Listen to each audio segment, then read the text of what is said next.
நல்ல கால வேளையில் அவரை ஆராதிக்க, அவரை துதிக்க கடந்து வந்திருக்கிற கர்த்தருடைய பிள்ளைகளாயிருக்கிற நாம் ஒரு நிமிஷம் ஆண்டவருடைய கரத்தில் நம்ம ஒப்பு கொடுப்போம். ஆண்டவரே, இன்றைக்கு நான் இந்த இடத்துல வந்தது உம்மை ஆராதிப்பதற்கும் உம்முடைய சத்தத்தை கேட்பதற்கும் உங்க பிரசன்னத்தை உணர்வதற்குமே அன்றி நான் வேடிக்கை பார்க்கவோ ஏதோ மௌனமாய் இருந்து நான் இந்த இடத்துக்கு கடந்து போவோ நான் வரல. ஆண்டவரே, உங்க பிரசன்னத்தினால் எங்களை நிரப்புவது மட்டுமல்ல, ஆண்டவரே உங்க சத்தத்தை நான் கேட்பது மட்டுமல்ல, உம்மை ஆராதிப்பதற்கு எனக்கு கிருபைதாரு. ஆண்டவரே, உம்மை ஆராதிப்பது என்னுடைய வாஞ்சி. ஆண்டவரே, உம்முடைய கிருபையினை தாங்கி வழி நடத்தும்படி ஜெபிக்கிறோம். இயேசப்பா, இந்த இடம் முழுவதும் தேவனுடைய கரத்தில் ஒப்பு கொடுக்கிறோம். இந்த ஆராதனை துவக்கம் முதல் முடிவரை நீர் எங்களோடு கூட இரும். இந்த ஆராதனைக்கு வந்திருக்கிற ஒவ்வொருவரையும் ஆசீர்வதியும். இன்னும் வர வேண்டிய எல்லா கர்த்தருடைய பிள்ளைகளை கர்த்தர் ஏற்ற வழியில் கொண்டு வாரும். உம்முடைய நாமம் மையப்படட்டும். இயேசுவின் நாமத்தில் பிதாவே, ஆமென்.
நீக்கினாரே, நோய்களை நீக்கினாரே.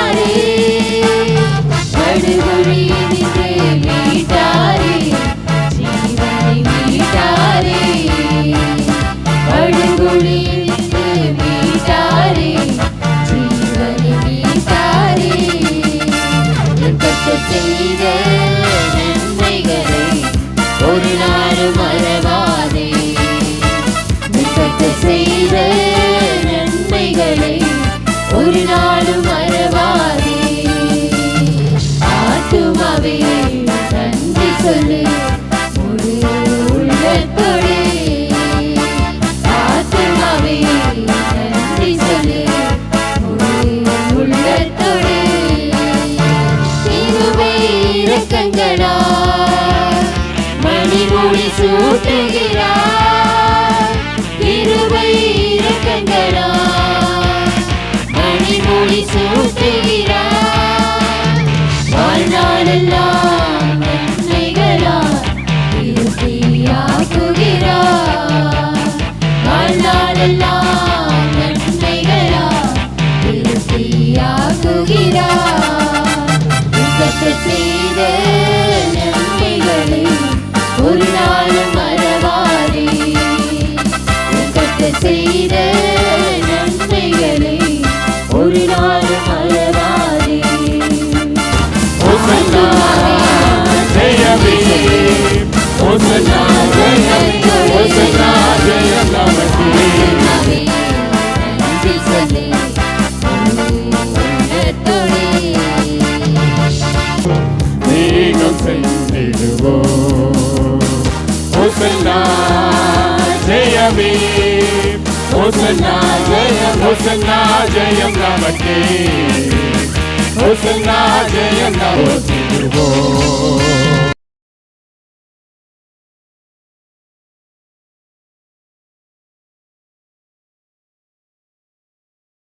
சொல்லுங்களேன். போன வாரம் என்ன வார்த்தையை கேட்டோம்? போன வாரம் என்ன பிரசங்கம் கேட்டோம்? நல்ல வீட்டில் போய் கறி சோறாக்கி சாப்பிடுங்க. அப்படியா?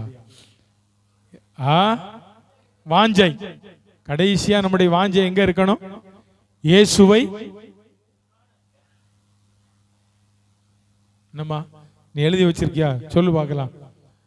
என்ன வாஞ்சை கடைசியா சொன்னது? ஊழியரை காண வாஞ்சை, ஆலயத்தை குறித்த வாஞ்சை, இயேசுவை காண வாஞ்சை, வசனத்தின் மேல வாஞ்சை, பரலோகத்தை பார்க்கணும். நான் எங்க போனோம்? பரலோகம். இந்த வாஞ்ச நம்ம வாழ்க்கையில ஆண்டவர் நிறைவேற்றுவாரா, நிறைவேற்ற மாட்டாரா? சொல்லுங்க. நிறைவேற்றுவார். ஆமென். ஆண்டவர் இந்த வாஞ்சை நிறைவேற்றுவார், உண்மைதான். ஆனா நிறைவேற்றணும்னா ஒரு டிமாண்ட் ஆண்டவர் வச்சிருக்கிறார். ஆண்டவர் ஒரு ஆசீர்வாதத்தை தருவார் அப்படின்னு சொன்னா அதுக்கு ஒரு டிமாண்ட் ஆண்டவர் வைப்பார். இதை செஞ்சா நான் உன்னை என்ன செய்வேன்? ஆசீர்வதிப்பேன். இப்படி நடந்தால் உன்னை நான் ஆசீர்வதிப்பேன். இதை செய்தால் உன்னை நான் கனப்படுத்துவேன். இப்படி ஆண்டவர் நமக்கு சொல்லி இருக்கிறார். இப்ப நமக்கு பரலோகத்தில் போகணும். ஸ்தேவான் பூமியில் இருந்து கொண்டு இயேசு பிதாவின் வலது பார்சத்தில் நிற்பதை அவன் கண்டது போல ஒரு தரிசனம் நம் பரலோகத்தில் நேரடியாய் போய் அவரை பார்க்கணும் என்கிற வாஞ்சைகள் எல்லாம் நமக்கு இருக்கு. அது எல்லாம் நல்லதுக்கு தான், எல்லாம் நல்லதே. ஆனா அங்க போகணும் அப்படின்னு சொன்னா ஆண்டவர் சில காரியங்களை நீ செய்தாதான் அங்க போக முடியும்னு ஆண்டவர் சொல்றார். வாஞ்சை இருப்பது நல்லதுதான். எல்லாருக்கும் வாஞ்சை இருக்கு, எல்லாருக்கும் என்ன இருக்கு? விருப்பம் இருக்கு. ஒவ்வொருவரையும் கேட்டா ஒவ்வொருவரும் ஒரு விருப்பத்தை சொல்லுவாங்க. எனக்கு அந்த ஆசை இருக்கு, இந்த ஆசை இருக்கு அப்படின்னு. ஒரு முறை ஒரு சண்டே ஸ்கூல் பிள்ளையை பார்த்து அந்த சண்டே ஸ்கூல் ஆசிரியர் அந்த பிள்ளையை பார்த்து கேட்டாங்க, அன்றைக்கு என்ன கதை நடந்தது என்றால் சகேவை குறித்து சொல்லிக் கொடுத்தாங்க. சகேயு இயேசுவை காண வேண்டும் என்று வாஞ்சித்தான். அப்படிதானே? அப்படிதான் பைபிள் சொல்றது. அப்படிதானே? ஆசையாய் இருந்தான், வாஞ்சித்தான், ஆசையாய் இருந்தான். உங்க ஆசை என்ன? உங்க ஆசை என்ன அப்படின்னு சண்டே ஸ்கூல் டீச்சர் ஒவ்வொரு பிள்ளைகளா கேட்டே வந்தார். ஒரு பிள்ளை சொல்லிச்சு நான் டாக்டர் ஆகணும், ஒரு பிள்ளை இன்ஜினியர் ஆகணும், ஒரு போல நான் கலெக்டர் ஆகணும், ஒரு தம்பி சொன்னா நான் ஐபிஎஸ் ஆபீசர் ஆகணும், ஐஏஎஸ் ஆகணும் அப்படின்லாம் சொல்லிட்டே வந்தாங்க. அந்த சண்டே ஸ்கூல் சர்ச்சில் சண்டே ஸ்கூலில் ஒரு சின்ன பாப்பா இருந்துச்சு. ரொம்ப சின்ன வயசு அந்த பிள்ளை தான். அந்த பாப்பாவை பார்த்து அந்த சண்டே ஸ்கூல் டீச்சர் கேட்டாங்க, அம்மா இவங்க எல்லாரும் ஒவ்வொன்று சொல்லிட்டாங்க, உனக்கு ஆசை என்ன, உனக்கு ஆசை என்ன அப்படின்னு. உடனே அந்த சண்டே ஸ்கூல் டீச்சர் சொன்னது, எனக்கு இயேசுவை பார்க்க ஆசை. எனக்கு யாரை பார்க்க ஆசை? இயேசுவை பார்க்க ஆசை. ஏன் அந்த பிள்ளை அந்த வார்த்தையை சொல்லி இருக்கோம் அப்படின்னு நீங்க நினைக்கிறீங்க? நீங்க தான் பதில் சொல்லலாம்.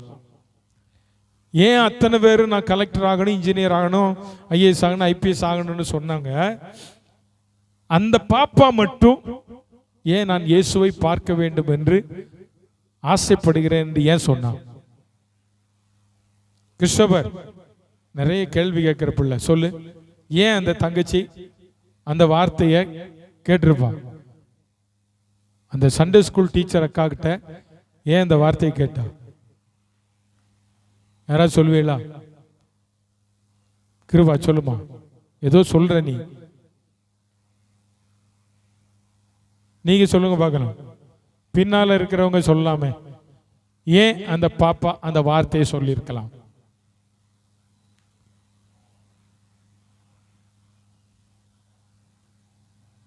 நீங்க அமைதியா இருக்கிறத பார்த்தா நாங்க சகை மாதிரி ஆசைப்படலையே அப்படின்னு நினைக்கிறீங்களா? ஒரு பதிலுமே இல்ல. வாஞ்ச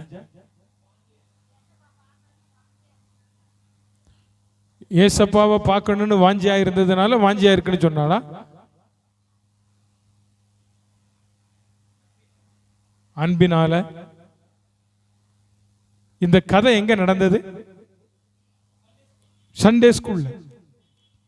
சண்டே ஸ்கூல் டீச்சர் தான் நடத்துறாங்க இல்லையா? இப்ப சண்டே ஸ்கூல்ல இருக்கிற அத்தனை பிள்ளைகளுக்கும் எது மேல ஆசை? கலெக்டர் ஆகணும். ஆனா அந்த ஒரு குழந்தை மட்டும் சகைவ மாதிரி யாரை பார்க்கணும்னு ஆசைப்பட்டுச்சு அப்படின்னு என்ன அர்த்தம்? அத்தனை பிள்ளைகளுடைய உள்ளத்தை விட, அத்தனை பிள்ளைகள் அந்த கதையை கேட்டதை விட, அந்த சின்ன பாப்பா நல்லா அந்த கதையை கிரகிச்சிட்டு நல்லா அக்செப்ட் பண்ணிட்டா. எனக்கும் இந்த இயேசுவை என்ன செய்யணும்? பார்க்கணும். நான் மரத்தில் ஏற முடியாது, நான் என்ன செய்ய முடியாது? மரத்தில் ஏற முடியாது. ஆனா நான் யாரை பார்க்கணும்? இயேசுவை பார்க்கணும். கதை சொல்லப்பட்டது தான். கதை எல்லாரும் தான் கேட்டீங்க, எல்லா பிள்ளைகளும் கதையை கேட்டாங்க. ஆனா ஒரே ஒரு பிள்ளையினுடைய உள்ளத்துல தான் அந்த கதை ஆணித்தரமா அது என்ன செஞ்சிருக்கு? பதிஞ்சிருக்கு. ஆணித்தரமா பதிஞ்சதுனால எல்லா பிள்ளைகளை விட அந்த ஒரு பிள்ளை நான் இயேசுவை பார்க்கணும்னு என்ன பண்ணாங்க? ஆசைப்பட்டாங்க. இப்ப அந்த டீச்சர் அந்த பிள்ளைக்கு என்ன சொல்லி இருப்பாங்கன்னு நீங்க நினைக்கிறீங்க? என்ன நினைக்கிறீங்க? அந்த டீச்சர் அழகா கூப்பிட்டு சொன்னாங்க, பாப்பா உன் வாஞ்சே ஏசப்பா கண்டிப்பா என்ன செய்வார்? நீ ஒவ்வொரு நாளும் சொல்லு, இயேசுவே ஏசப்பா நான் உண்மை என்ன செய்யணும்? பார்க்கணும். நான் ஒவ்வொரு நாளும் உண்மை நான் என்ன செய்யணும்? பார்க்கணும் அப்படின்னு சொல்லி ஜெபம் பண்ணு. ஏசப்பாவை கண்டிப்பா நீ ஒரு நாள் என்ன செய்வ? பார்ப்ப. அருமையான கர்த்தருடைய பிள்ளைகளே, நம்முடைய வாழ்க்கையில கடந்த வாரத்தில் நாம் கேட்டோம், இயேசுவை நாம் பார்க்க வேண்டும். பரலோகம் நமக்காக ஆயத்தம் பண்ணி இருக்கிற அந்த தேசத்தை நாம் பார்க்க வேண்டும் என்கிற வாஞ்சையும் விருப்பமும் நமக்குள்ள இருக்குது. ஒவ்வொரு நாளும் நாம் அதைத்தான் பார்க்கிறோம். ஆனால் இன்னைக்கு அந்த வாஞ்சையை நிறைவேற்றுகிற கர்த்தர் நமக்கு சொல்லுகிறதான ஒரு கட்டளை, நமக்கு சொல்லுகிறதான ஒரு கட்டளை என்ன அப்படின்னா, வெளிப்படுத்தின விசேஷம் 21ஆம் அதிகாரம். வெளிப்படுத்தின விசேஷம், ரெவலேஷன், தோத்திரம் 21ஆம் அதிகாரம், அதனுடைய 27ஆம் வசனத்தை ஒரு வாசிங்க பார்க்கலாம்.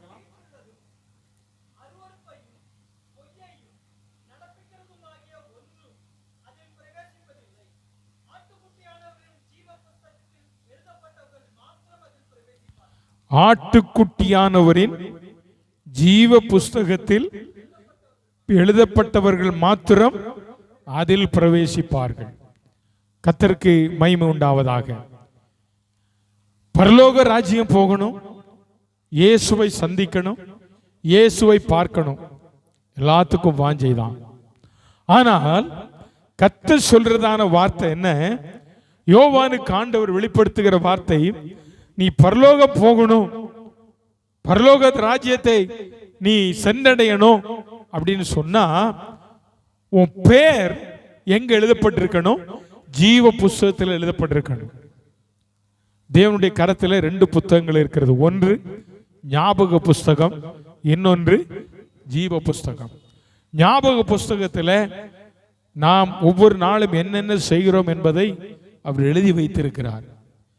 ஜீவ புஸ்தகம், அதுல இயேசுவை சொந்த இரட்சகராக ஏற்றுக்கொண்டவர்கள், ஞானஸ்நானம் பெற்றவர்கள், அவருடைய வருகைக்காய் ஆயத்தப்படுத்தக்கூடிய பெயர் எழுதப்பட்டிருக்கிற புத்தகம் ஜீவ புஸ்தகம். இப்ப ஆண்டவருடைய வேதம் சொல்கிறது, தீட்டுள்ளதும் அருவருப்பையும் பொய்யையும் நடப்பிக்கிறதுமாக ஒன்றும் அதில் என்ன செய்வதில்லை, எதுல பிரவேசிப்பதில்லை? பரலோக ராஜ்யத்தில் அசுத்தமானது ஒன்றும் பிரவேசிக்க முடியாது. அப்படின்னா அசுத்தமா இருக்கிறவங்க யார் அதில் என்ன செய்ய முடியாது? பிரவேசிக்க முடியாது. தீட்டுள்ளவன் அதில் பிரவேசிக்க முடியாது, பொய் பேசுகிறவன் அதில் பிரவேசிக்க முடியாது என்று சொல்லிட்டு சொல்கிறார், ஆட்டுக்குட்டியானவரின் ஜீவ புஸ்தகத்தில் எழுதப்பட்டவர்கள் மாத்திரம் அதில் என்ன செய்வார்கள்?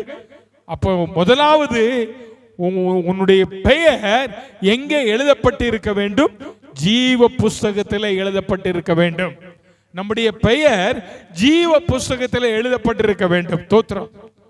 நம்ம பெயர் ரேஷன் கார்டில் இருக்கலாம், ஆதார் கார்டில் இருக்கலாம், எலெக்ஷன் கார்டில் இருக்கலாம், எல்லா கார்டிலும் இருக்கலாம். நம்ம குடியிருக்கிறது பூமியில என்னென்ன கார்டு இருக்கோ எல்லாம் நம்ம கையில இருக்கலாம்.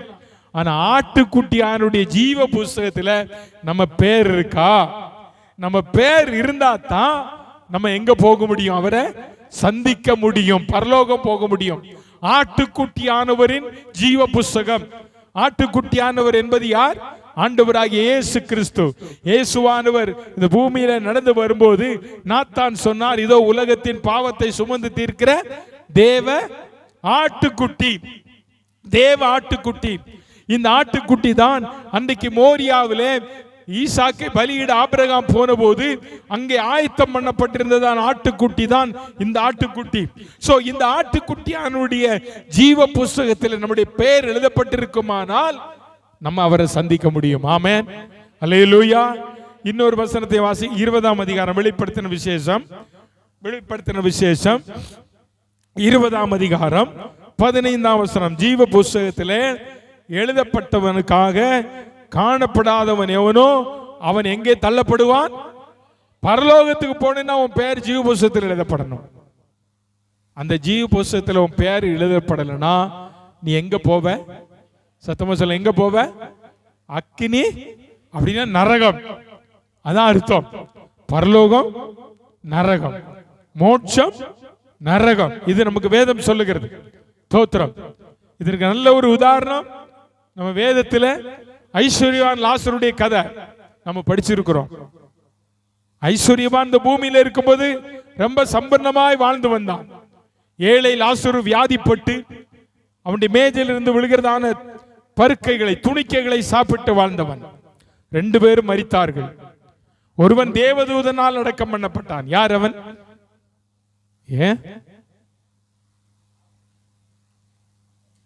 லாசரு. ஐஸ்வர்யவான் அவனுக்குண்டான செல்வத்தினால பயங்கரமா அடக்கம் பண்ணப்பட்டான். 2 பேரும் போனாங்க. ஒருவன் ஆபிரகாம் மடியில இருக்கிறான், இன்னொருவன் எங்க இருக்கிறான்? படிச்சது இல்லையா நீங்க? பைபிள்ல படிச்சதே இல்லைல்ல? அமைதியா இருக்கும். கீழே உட்கார்ந்துட்டு ஒருத்தன் சொல்றான், ஐயா நான் இந்த பூமியில வேதனைப்படுறேன், என் அண்ணன் தம்பி எல்லாம் பூமியில இருக்கிறான், அவன் எங்க வந்துடக்கூடாது, இங்க வந்துடக்கூடாது, நரகத்துக்கு வந்துடக்கூடாது, நரகத்துக்கு வந்துடக்கூடாது, அங்க இருந்து வேண்டுதல் செய்கிறான். இப்போ நம்முடைய பெயர் ஜீவ புஸ்தகத்தில் எழுதப்பட வேண்டும். ஆட்டுக்குட்டியானவரின் ஜீவ புஸ்தகத்தில் நம்முடைய பெயர் எழுதப்படவில்லை, ஆனால் நமக்கு எரிகிற அக்கினி கடல் என்று வேதம் சொல்லுகிறது. இஸ்ரவேல் ஜனங்களை மோசே வழிநடத்தி கொண்டு வருகிறான். வழிநடத்தி கொண்டு வருகிறதான வேளையில் அவன் சொல்றான், இந்த ஜனத்தினுடைய பாவம், இந்த ஜனத்தினுடைய பாவத்தை நீங்க மன்னிங்க ஆண்டவரேன்றான். இல்லைன்னா என் பேரை கிறுக்கி போட்டுரும். அப்ப அவனுக்கு நல்லாய் தெரியும், மோசேக்கு நன்றாய் தெரியும், என் பேர் எங்க எழுதப்பட்டிருக்கு சொல்லுங்க, எங்க எழுதப்பட்டிருக்கு? ஜீவ புஸ்தகத்தில் எழுதப்பட்டிருக்கிறது. இன்னைக்கு அருமையான கர்த்தருடைய பிள்ளைகளே, உங்க பெயர் நீங்க ஞானஸ்தானம் எடுத்த அன்னைக்கு வேணா அந்த சபையில் எழுதி வச்சிருக்கலாம். ஆனா நம்முடைய பெயர் பரலோகத்தில் ஆண்டவருடைய பாதத்தில் இருக்கிற ஜீவ புஸ்தகத்தில் எழுதப்பட்டிருக்கிறதா? ஜீவ புஸ்தகத்தில் நம்முடைய பெயர் எழுதப்பட்டிருக்கிறதா? அது நம்ம கொஞ்சம் ஆராய்ஞ்சு பார்க்கணும். எலெக்ஷன் இல்ல நம்ம பேர் வரல அப்படின்னு உடனே என்னென்னலாம் புலம்பணும். நம்ம ஐயோ நான் இத்தனை வருஷம் ஓட்டு போட்டேன், என் பேர் இல்லாம போச்சே, அதுக்கு என்னென்ன வேணும், அந்த அதை தூக்கிட்டு அங்கங்க ஓடணும் இல்லையா? இந்த பூமியில் எப்படின்னா பரலோகத்தில் நம்ம பேர் எழுதப்படணும்னா சாதாரண விஷயம் இல்லைங்க. ஆண்டவர் சில டிமாண்ட் வச்சிருக்கிறார். அந்த டிமாண்டுக்கு நீ சரியா வாழ்ந்தாத்தான், நீ நானும் சரியா இருந்தாத்தான் பரலோகத்துக்கு போக முடியுமே தவிர வேற ஒண்ணும் செய்ய முடியாது. ஆமென் சொல்லுங்க, அல்லேலூயா. சத்தமா சொல்லுங்க, அல்லேலூயா. அப்படியானால் முதலாவது ஆண்டவர் உன்னுடைய பெயர் ஜீவ புஸ்தகத்தில் எழுதப்பட வேண்டுமானால் உனக்குள்ள காணப்பட வேண்டிய முதல் காரியம், நீ பாவம் செய்யாதவர்களா இருக்கணும். பாவம் செய்தவனுடைய பெயர் ஜீவ புஸ்தகத்தில் எழுதப்படாது. அப்படினால் ஒரு மனம் திரும்புகிற ஒரு பாவி அல்லது ஒரு மனம் திரும்பின ஒரு தேவனுடைய பிள்ளை, ஒரு ரட்சிக்கப்பட்ட ஒரு தேவனுடைய பிள்ளை, ஒரு அபிஷேகம் பண்ணப்பட்ட ஒரு தேவனுடைய பிள்ளை, பிதா குமாரன் பரிசுத்தாவி நாமத்தினாலே ஞான ஸ்நானம் பெற்று தேவனுடைய நீதியை நிறைவேற்றின ஒரு தேவனுடைய பிள்ளையினுடைய பெயர் எங்க எழுதப்பட்டிருக்கும்? ஜீவ புஸ்தகத்தில் எழுதப்பட்டிருக்கும். உன் பெயர் இன்னைக்கு எழுதப்பட்டிருக்கிறதா என்பதை நீ ஆராய்ந்து பார்க்க வேண்டிய ஒரு காலத்துல நாம் இங்கே வந்திருக்கிறோம். இதற்கு உதாரணமா தான் நான் சொன்னேன். ஆத்திராகமம் 33 அதிகாரம் 33 வசனத்துல 32 33 வசனங்களை நாம் வேதத்தில் வாசித்து பார்த்தால், இஸ்ரவேல் ஜனங்கள் தேவனுக்கு விரோதமான காரியங்களை அவங்க செஞ்சிட்டாங்க. மோசே சீனாய் மலையிலே போய் கீழே இறங்கி வரும்போது அவன் கண்டதான காட்சி, அவங்க எல்லாரும் ஒரு கன்றுக்குட்டியை வார்த்து அதை என்ன செய்து கொண்டிருந்தாங்க? வணங்கி கொண்டிருந்தாங்க. கற்பனைகளோடு கூட வந்ததான மோசே கோபம் கொண்டவனாய் அதை கீழே போட்டு உடைச்சிட்டான். இந்த ஜனங்கள் செய்ததான பாவத்தை கண்டபோது அவன் ஆண்டவருடைய சமூகத்தில் சொன்ன வார்த்தை, ஆண்டவரே இந்த ஜனத்தின் பாவத்தை நீர் மன்னித்தீரானால் மன்னியும், இல்லை என்றால் என் பெயர் என்ன செஞ்சிடும்? உம்முடைய புஸ்தகத்திலிருந்து கிறுக்கி போடும். அப்ப மோசேக்கு நல்லா தெரியும், என் பெயரை ஆண்டவர் என்ன எங்க எழுதி வச்சிருக்கிறார்? ஜீவ புஸ்தகத்தில் எழுதி வச்சிருக்கிறார். அப்ப இந்த ஜனங்களுடைய பாவத்திற்கு நிமித்தம் என் பெயரை நீங்க என்ன செஞ்சிருங்க? அந்த புஸ்தகத்திலிருந்து கிறுக்கி போட்டுருங்க. ஏன்னா இவன் பாவம் செய்திருக்கிறான். அப்ப பாவம் செய்தவருடைய பெயர் எங்கே இருக்காது? எங்கே இருக்காது? அது கீழே இருக்க வசனத்தை வசிங்க. 33 34 நினைக்கிறேன். 33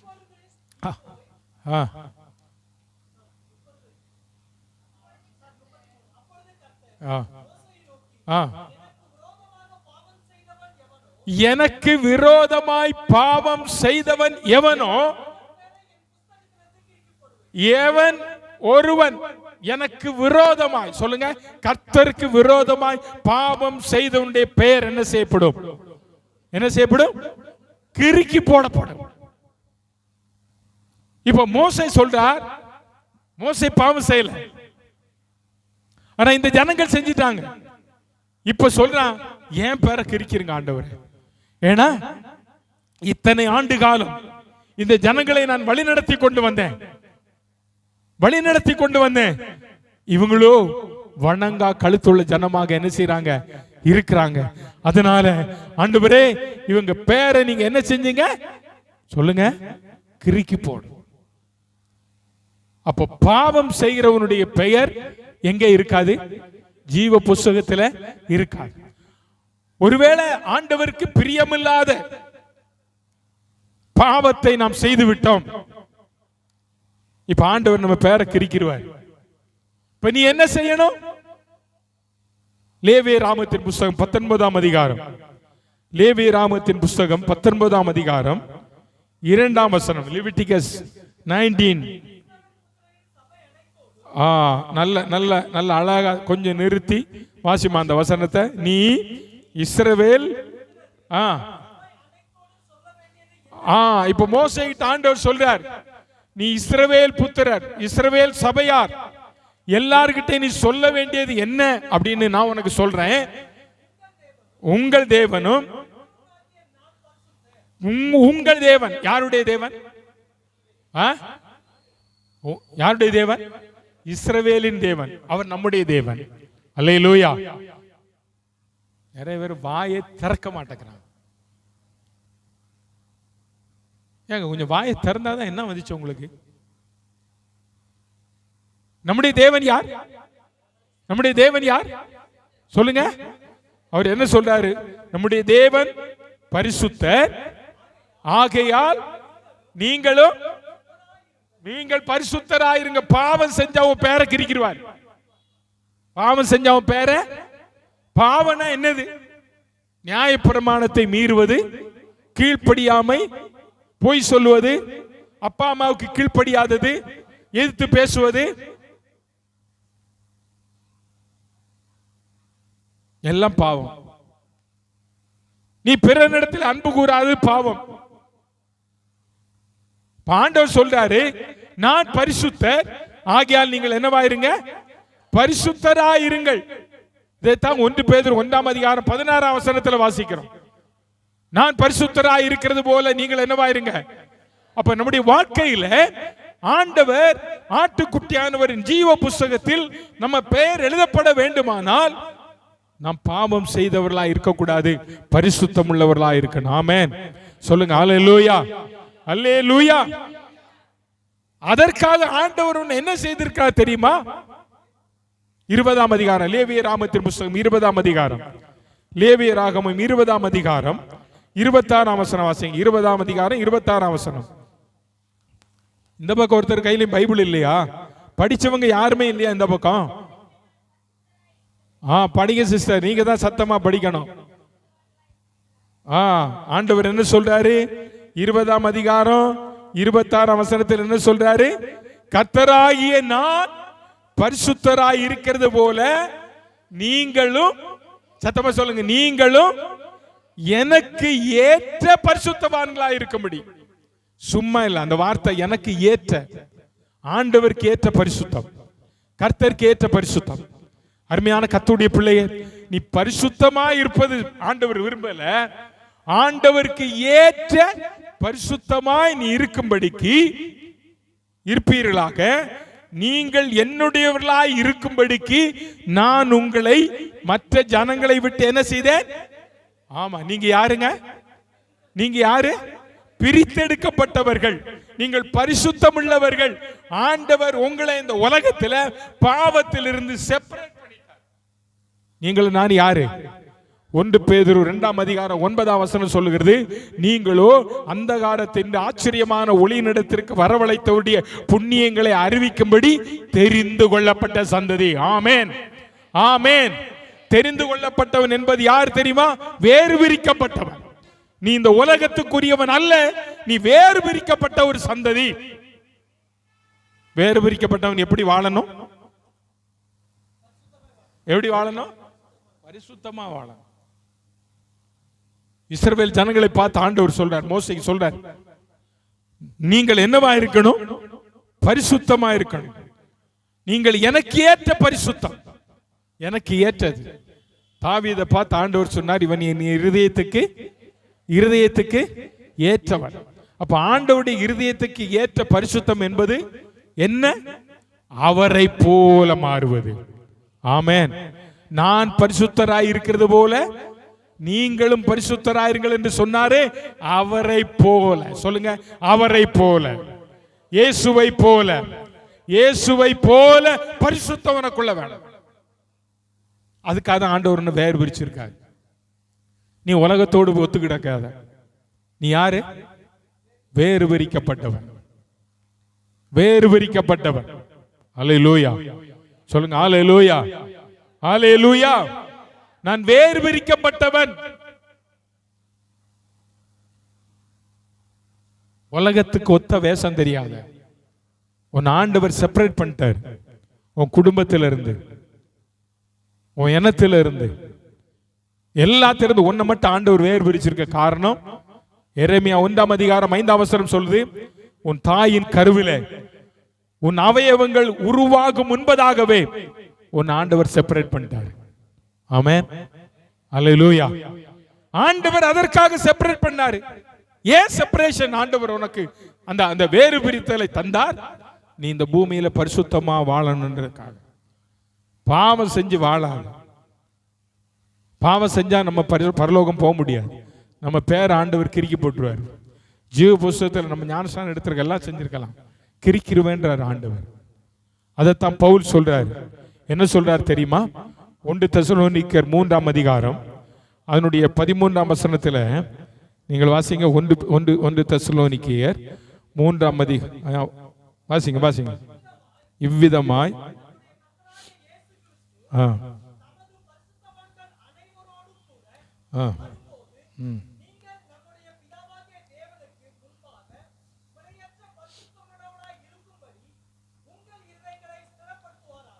வசனம் என்ன சொல்லுகிறது? ஆரம்பிக்கிற வசனம் என்ன? வாசி. எப்படி ஆரம்பிக்குது? இவ்விதமாய். நான் கேட்கிறேன், எவ்விதமாய்? எவ்விதமாய் அந்த வசனத்தில் சொல்லப்பட்டிருக்கிறது. எவ்விதமாய் 12 வாசிங்க. நாங்கள், பவுல் சொல்றார் தெசலோனிக்க சபையை பார்த்து, நாங்கள், பவுலாகிய நான், தீமோத்தேயுவாகிய நான், நாங்கள் உங்களிடத்துல வைத்திருக்கிற அன்புக்கு ஒப்பாய்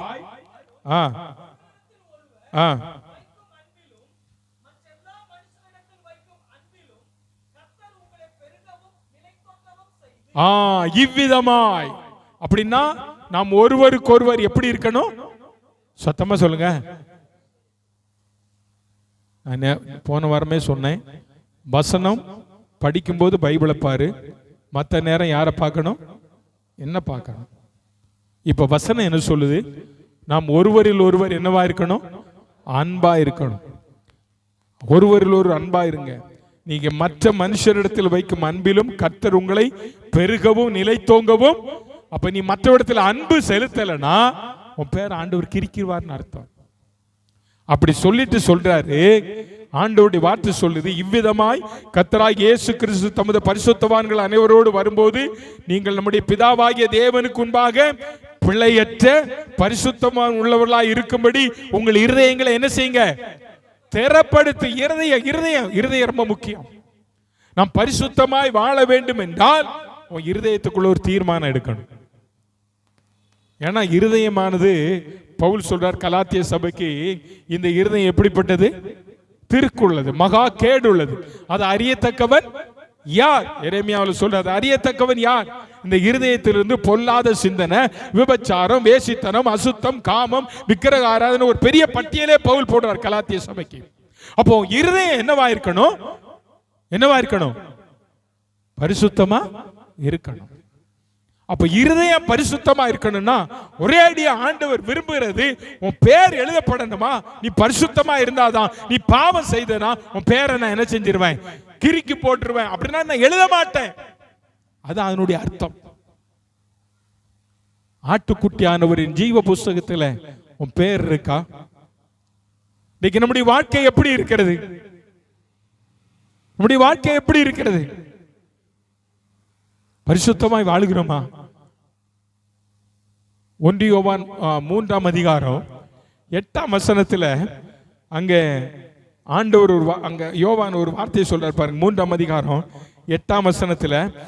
பாவம் செய்கிறவன் பிசாசினால், ஆமா, பாவம் செய்கிறவன் யாரால் உண்டாயிருக்கிறான்? அப்ப பரிசுத்தமாய் வாழுகிறவன் யாரால் உண்டாக்கப்பட்டவன்? பாவம் செஞ்சவன் பிசாசால உண்டாக்கப்பட்டவன். பரிசுத்தமாய் வாழுகிறவன் பரிசுத்தரால் உண்டாக்கப்பட்டவன். ஆமே சொல்லுங்க ஹல்லேலூயா. நம்முடைய கர்த்தர் பரிசுத்தர், அப்படிதானே? இங்க சொல்லப்பட்டிருக்கு பாருங்க, அவனுடைய பிசாசினுடைய கிரியைகளை அழிக்கும்படிக்கே தேவகுமாரன் என்ன செஞ்சாரா? வெளிப்பட்டார். ஆண்டவர் இந்த உலகத்துக்கு வந்தது அவனுடைய கிரியைகளை என்ன செய்வதற்காக? அழிப்பதற்காக. சொல்லுங்க அழிப்பதற்காக, பிசாசின் கிரியை அழிப்பதற்காக. ஆமா, தேவனுடைய குமாரனாகிய இயேசு வெளிப்பட்டதின் நோக்கம், நீ இந்த பூமியில பரிசுத்தமாய் வாழ வேண்டும்.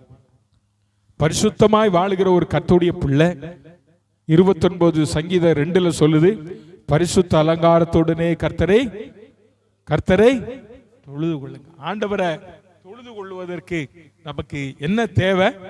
பரிசுத்தம் தேவை. அப்போ முதலாவது ஆட்டுக்குட்டியானுடைய ஜீவ புஸ்தகத்துல உன் பேர் எழுதப்படணும்னா நீ பாவம் செய்யாதவனா இருக்கணும். ஏன் அந்த பூமியில எல்லாரும் பாவம் செய்து தேவ மகிமை அற்றவர்களாகி போயிட்டாங்களே, எப்படி பாவம் எல்லாம் வாழ முடியும்? வாழ முடியும். ஏனென்றால் இயேசு உன்னோடு இருப்பாரானால், நீ அவருடைய பிள்ளையா இருப்பாயானால், அவர் எப்போதும் உன்னோடு கூட இருப்பாரானால் இந்த பூமியில உன்னால் பரிசுத்தமாய் வாழ முடியும். ஹல்லேலூயா சொல்லுங்க ஹல்லேலூயா. கர்த்தருடைய பிள்ளைகளை, இன்றைக்கு நம்முடைய வாழ்க்கை எப்படிப்பட்ட வாழ்க்கை? இயேசுவை நான் சந்திக்க வேண்டுமானால் நம்முடைய பெயர் எழுதப்பட வேண்டும். உண்மைதான், எழுதப்பட்டிருக்கிற பெயரை நாம் காப்பாற்றிக் கொள்ள வேண்டும். அதில் எந்த ரிமார்க்கும் வரக்கூடாதுங்க.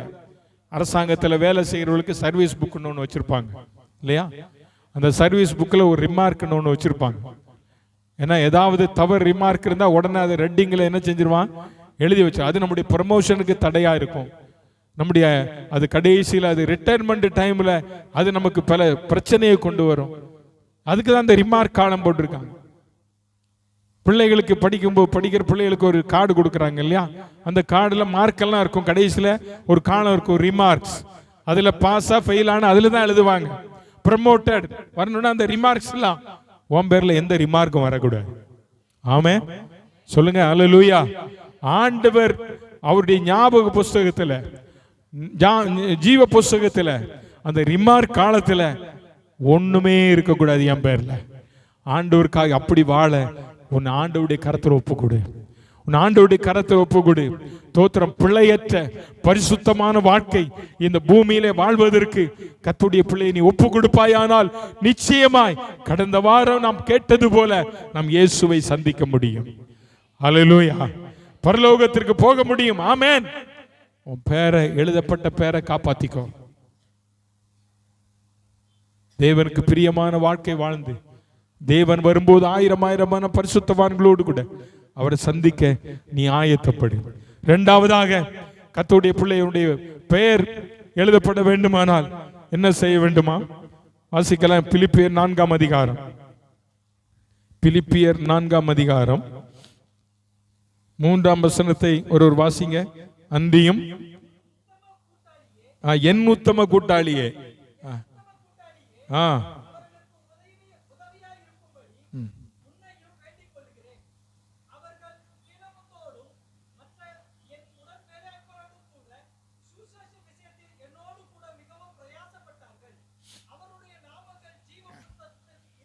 ஆமென் சொல்லுங்க. ஆமென். ஆமென்னா என்ன அர்த்தம்? எப்படி ஆகிடுவது? சுவிசேஷ ஊழியத்தில் என்னோட பிரயாசப்பட்டவருடைய பெயர் எங்க இருக்கு? ஆமென். அதான் சொன்னேன். அருமையான கர்த்தருடைய பிள்ளைகளே, இரண்டாவதாக ஆண்டவர் எதிர்பார்க்கிற ஒன்று, கர்த்தருக்காக பிரயாசப்பட்டவருடைய பெயர் பட்டியலில் உன் பெயர் இருக்கணும். ஆமென். கர்த்தருக்காக பிரயாசப்பட்டவருடைய பட்டியல், அந்த பட்டியலில் உன் பெயர் இருக்கணும். அதைத்தான் பவுல் இங்க பிலிப்பு சபைக்கு தன்னுடைய நிருபத்தை எழுதும்போது அவர் சொல்கிறார். 1ஆம் வசனத்தில், ஆகையால் எனக்கு பிரியம் வாஞ்சியமான சகோதரரே, எனக்கு சந்தோஷமும் கிரீடமும் ஆனவர்களே, பிரியமானவர்களே, இப்படியே கர்த்தருக்குள் நிலைத்திருங்கள். எப்படி? இந்தபடியே கர்த்தருக்குள் என்ன செய்யுங்க? எப்படி நிலைச்சிருக்க சொல்றார் பாருங்க. எனக்கு சந்தோஷமும் கிரீடமுமான பிரியமானவர்களே, என்ன சொல்லிட்டு அடுத்த வசனம் சொல்றாரு, கர்த்தருக்குள் ஒரே சிந்தையா இருக்க ஏரோதியாளுக்கும் சிந்திக்கையாளுக்கும் புத்தி சொல்லுகிறேன், அன்றியும் என் உத்தம கூட்டாளியே. யாரை பார்த்து சொல்றாருன்னா சபையை பார்த்து சொல்றாரு. சபையை பார்த்து பவுல் சொல்லும்போது, என் உத்தம கூட்டாளியே, என் உத்தம கூட்டாளியே, என் உடன் வேலை ஆட்களை எனக்கு உதவியாய் இருக்கும்படி உன்னையும் வேண்டிக் கொள்ளுகிறேன். அவர்கள் கிளம்பந்தோடும் மற்ற எல்லா உடன் வேலையாட்களோடும் சுவிசேஷ ஊழியத்தில் என்னோடு கூட மிகவும் பிரயாசப்பட்டார்கள். அவருடைய நாமங்கள் எங்க எழுதப்பட்டிருக்கிறது. இன்னைக்கு நிறைய பேருக்கு சபையில் ஒரு வேலையை கொடுத்து செய்ய சொன்னா செய்யறதே இல்லை, செய்யறதே இல்லை.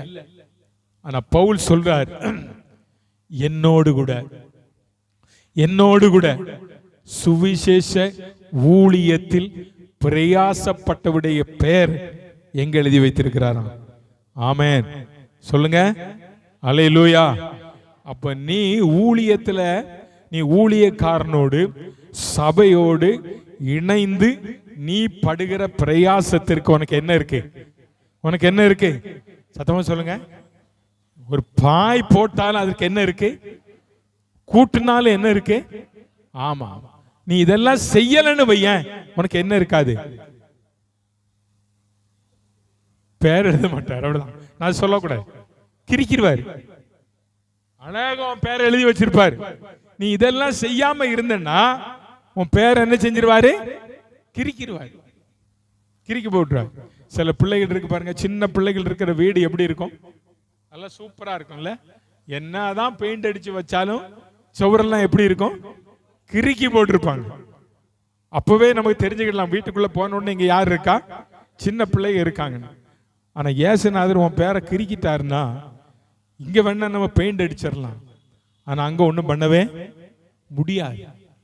நீ கர்த்தருடைய ஊழியத்து நிமித்தம் பவுலோடு கூட பிரயாசப்படுகிற ஒரு கர்த்தருடைய பிள்ளையாய் நீ மாறணும்.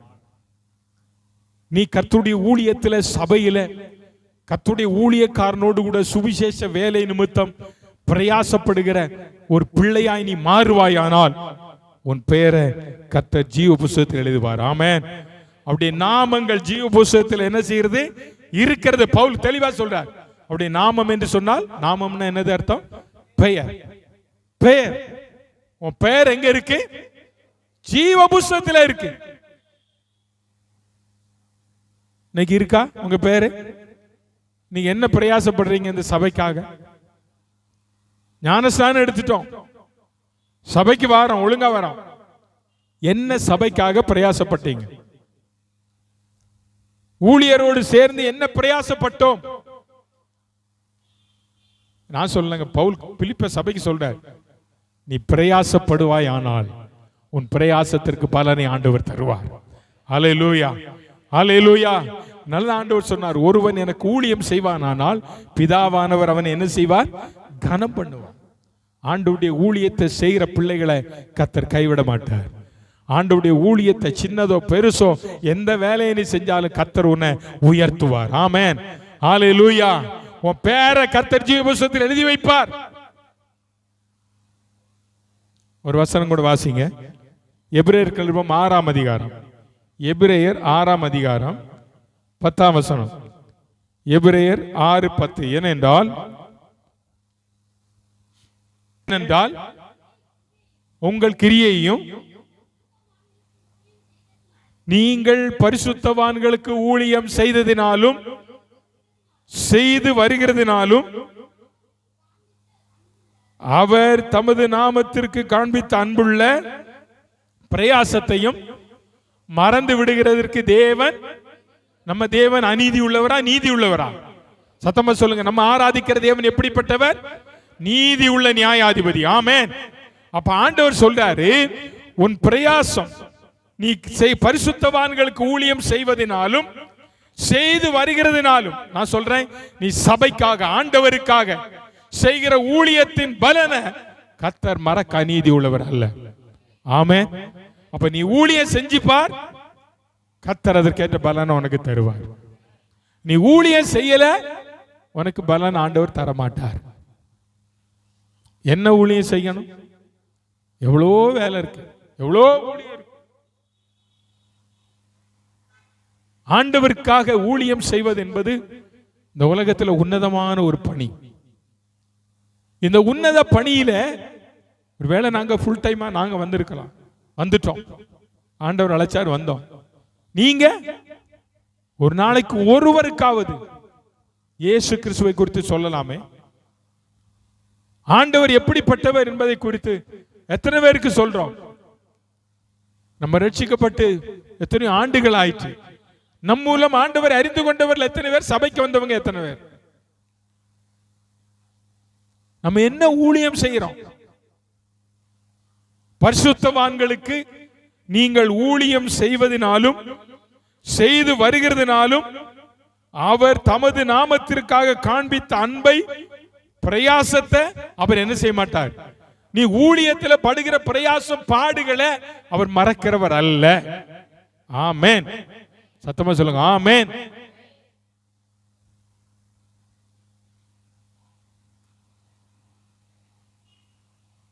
நம்ம எல்லாம் இன்னைக்கு அழகா வந்து உட்கார்ந்து இருக்கிறோம் இல்ல? இதெல்லாம் ஒழுங்குபடுத்துறதுக்கு யாரோ ஒருவர் பிரயாசப்பட்டு தான் ஆகணும். ஒருவர் ஒரு ஒரு ஒரு நாள்ல சிலப்ப 2 பேர். இந்த பிரயாசம், அவருக்கு பட்ட பிரயாசம், நம்ம அழகா வந்து உட்கார்ந்துட்டு கர்த்தரை ஆராய்ச்சிட்டு போறோம். சில நேரங்கள்ல நமக்கு என்ன மன வருத்தம் வரும்னா, இவ்வளவு பேர் இருக்கிறாங்க, ஒருத்தருமே வந்து இது செய்ய மாட்டேங்கிறாங்களே, நானே செய்யறேன், பாஸ்டர் என்ன பார்த்தா எப்ப பார்த்தாலும் என்னதான் கூப்பிடுறாருன்னு நினைக்கிறோம். ஒண்ணு தெரியுமா உங்களுக்கு? உங்களுக்கு அதற்கேற்ற பலனை ஆண்டவர் வச்சிருக்கிறார். ஹல்லேலூயா. நான் என் வாழ்க்கையில நான் அதை அனுபவித்தவன், இன்னைக்கு அனுபவிச்சுக்கிட்டு இருக்கிறேன். எனக்கு யார் இதை செய்யலனாலும் என்னால செய்ய முடியும். ஏன் தெரியுமா? தேவன் அதற்கேற்ற பலனை கத்த தருவார். அவர் மறக்க மாட்டாருங்க. நீ என்ன செய்யறியோ ஆண்டவருக்காக, இந்த ஊழியத்திற்காக, சபையில நீ என்ன வேலை செஞ்சாலும் அதற்கேற்ற பலனை அவர் இங்க ஞாபக புஸ்தகத்தில் எழுதி வச்சிருப்பாரு. நீ மேல போகும்போது தான் உனக்கு அதற்கேற்ற ரிவார்டு கிடைக்கும். வாருங்கள் என் பிதாவினால் ஆசீர்வதிக்கப்பட்டவர்களே என்று சொல்வார். நீ ஒண்ணு செய்யலன்னு வைய, போங்கன்றுவார். வாங்கன்னு சொல்ற கூப்பிடுறது விரும்புறீங்களா? போங்கன்னு சொல்றது விரும்புறீங்களா? எல்லாருக்கும் வாங்கன்னு சொல்றது தான் விருப்பம், போங்கன்னு சொல்றது விருப்பமே இல்லை. ஆனால் ஆண்டவருக்காக, கர்த்தருக்காக நாம் பிரயாசப்படுவோமானால் அதற்கேற்ற பலனை கர்த்தர் நமக்கு இந்த பூமியில தருவார், மறுமையிலும் கர்த்தர் தருவார். அல்லேலூயா, அல்லேலூயா. அதைத்தான் தாவீது அழகா சொன்னான், நீதிமானுடைய சந்ததி அப்பத்துக்கு இறந்து தெரிகிறதை நான் என்ன செய்யல, காணவில்லை. நான் இளைஞனா இருந்தேன், முதிர் வயது உள்ளவனுமானேன், ஆனாலும் நீதிமானுடைய சந்ததி, கர்த்தருடைய பிள்ளை பட்டினியினால் வாடாது, பசியினால் வாடாது. அல்லேலூயா. ஏன் தெரியுமா? நீ படுகிற பிரயாசம், தேவனுக்காக, அவருடைய நாம மகிமைக்காக படுகிற பிரயாசத்திற்கு தக்க பலனை கர்த்தர் உனக்கு குடும்பத்துக்கும் தருவார், உன் சந்ததிக்கு கர்த்தர் தருவார். அல்லேலூயா, அல்லேலூயா, அல்லேலூயா. நான் பல முறை சொல்லி இருக்கிறேன். நான் தமிழ்நாட்டில் ஊழியம் செய்யும் போது எனக்கு ஒரு அசிஸ்டன்ட், ஒரு பிரதர் இருந்தார், சாலமோன். அவருக்கு 3 பிள்ளைகள். அந்த சிஸ்டர் வந்து சத்துணவுல ஊழியம் செஞ்சாங்க. நாங்க அப்பதான் அந்த கிராமத்திற்கு ஊழியத்துக்கு போயிருக்கிறோம். 200 ரூபா தான் எங்களுக்கு மாச சப்போர்ட். ரொம்ப கஷ்டப்பட்டோம். 30 பைசாவுக்கு நான் பால் வாங்கி எங்க ஃப்ரீடா கொடுத்துருக்கிறேன். 30 பைசா தான் கணக்கு. சொந்த நாட்கள்ல அந்த பிரதருக்கு ஒரு பிள்ளை இருந்தா, நேசமணின்னு ஒரு தங்கச்சி. மேல சட்டையெல்லாம் இருக்காதுங்க, அவ்வளவு கஷ்டப்பட்டாங்க. ஒரு இடுப்புல பாவடை மட்டும் கட்டியிருப்பா. எங்க எங்க எங்க இடத்துக்கு பக்கத்து இடத்துல போய் அந்த பாப்பா தண்ணி ஓடிட்டு வரும், பாசமா கன்சீவா இருக்கும்போது. அதை இடுப்புல வச்சுட்டு வருவா. பாதி தண்ணி நடு ரோட்ல என்ன செஞ்சிரும், கொட்டிரும். பிடிக்கிறது ஒரு பானை நிறைய இருக்கும், சின்ன பானை. ஆனா கொண்டு வரும்போது பாதி தான் இருக்கும். கொண்டு வந்து சொல்லுவா, அக்கா கொட்டிருச்சுக்கா, நனைஞ்சிட்டே வருவா, அப்படியே நனைஞ்சிட்டே வருவா. ஆனா ஒரு நாள் கூட அந்த பிள்ளை மனம் கோணதே கிடையாது. நான் வெளியே ஊழியத்துக்கெல்லாம் போயிட்டு வரும்போது அந்த சிஸ்டர் வீட்டில் பார்த்தீங்கன்னா ரொம்ப அந்த ரேஷன் அரிசி சாப்பாடு தான் அன்னைக்கெல்லாம் அவங்களுக்கு. அந்த பிரதருக்கு வேலை இல்லை, என் கூட கொஞ்ச நாள் ஊழியத்துக்கு வந்தார், அப்புறம் நிப்பாட்டிட்டாங்க. ஆனால் கர்த்தரை மட்டும் விடவே இல்லை. அவங்க நல்ல என் கூட ஊழியத்துக்கு வருவார், நல்ல ஜெபம் பண்ணுவாங்க அந்த சிஸ்டர். கர்த்தர் நல்லவர். அந்த பிள்ளை அன்னைக்கு ஊழியக்காரனுக்கு செஞ்ச உதவி இன்னைக்கு எப்படி இருக்கா தெரியுமா? இன்னைக்கு சிங்கப்பூர்ல ஸ்டாஃப் நர்ஸ் முடிச்சு கடவுள் அவளை ஆசீர்வதிச்சு வச்சிருக்கிறார். அல்லேலூயா. மதுரையில சொந்த வீடு வாங்கி கட்டி இருக்கிறா. கர்த்தர் நல்லா வச்சிருக்காங்க. அந்த பிரதர் என் கூட இருந்தாரு, அவங்க அவங்க அவங்க என் கூடவே வருவார். நான் பின்னால சைக்கிள்ல இருப்பேன், அவர் முன்னால சைக்கிள் மிதிப்பார். அப்புறம் நான் முன்னால சைக்கிள்ல மிதிப்பேன், அவர் பின்னால இருப்பார். அன்னைக்கு அப்படி கஷ்டப்பட்டு இன்னைக்கு அதற்கேற்ற பலனை கர்த்தர் அவர் கொடுத்திருக்கிறார். 3 பிள்ளைகளையும் கர்த்தர் நல்லா வச்சிருக்கிறார். 3 பேரையும் நல்லா வச்சிருக்கிறார். கர்த்தருக்கு மகிமை உண்டாகட்டும். நீ கடவுளுடைய ஊழியக்காரனுக்கு நீ செய்கிற உதவிகள், உன் குடும்பம் செய்கிற உதவிகளை கர்த்தர் மறக்க மாட்டார். அல்லேலூயா, அல்லேலூயா, ஆமென். இன்னைக்கு சில பிள்ளைகிட்ட எல்லாம் ஒரு வேலையை சொல்லி பாருங்க, செய்யவே மாட்டாங்க, செய்யறதே இல்லை. நான் என்ன செய்யணும் அப்படின்னு போயிடுவாங்க. ஆனா ஒண்ணு நினைச்சுக்கோ, நீ ஒரு பெரிய ஆசீர்வாதத்தை இழந்துட்டேன்னு நினைச்சுக்கோ. தேவன் உனக்கு தந்த வேலை, தேவன் உன்னை நம்பி தந்த வேலையில நீ உண்மையா இருந்தால் கர்த்தர் அநேகருக்கு அதிகாரியாக உயர்த்துவார். சோ கர்த்தருக்காக நீ பிரயாசப்பட்டால், கர்த்தருக்காய் கொடுத்தவன் எவனும் தரித்திரர் ஆனது இல்லை. கர்த்தருக்காக, தேவனுடைய ராஜ்யத்திற்காக இழந்தவர் யாவர், கொடுத்தோ இழந்தோர் ஒருவரில் எல்லாம் கர்த்தர் ஆசீர்வதித்திருக்கிறார். அல்லேலூயா.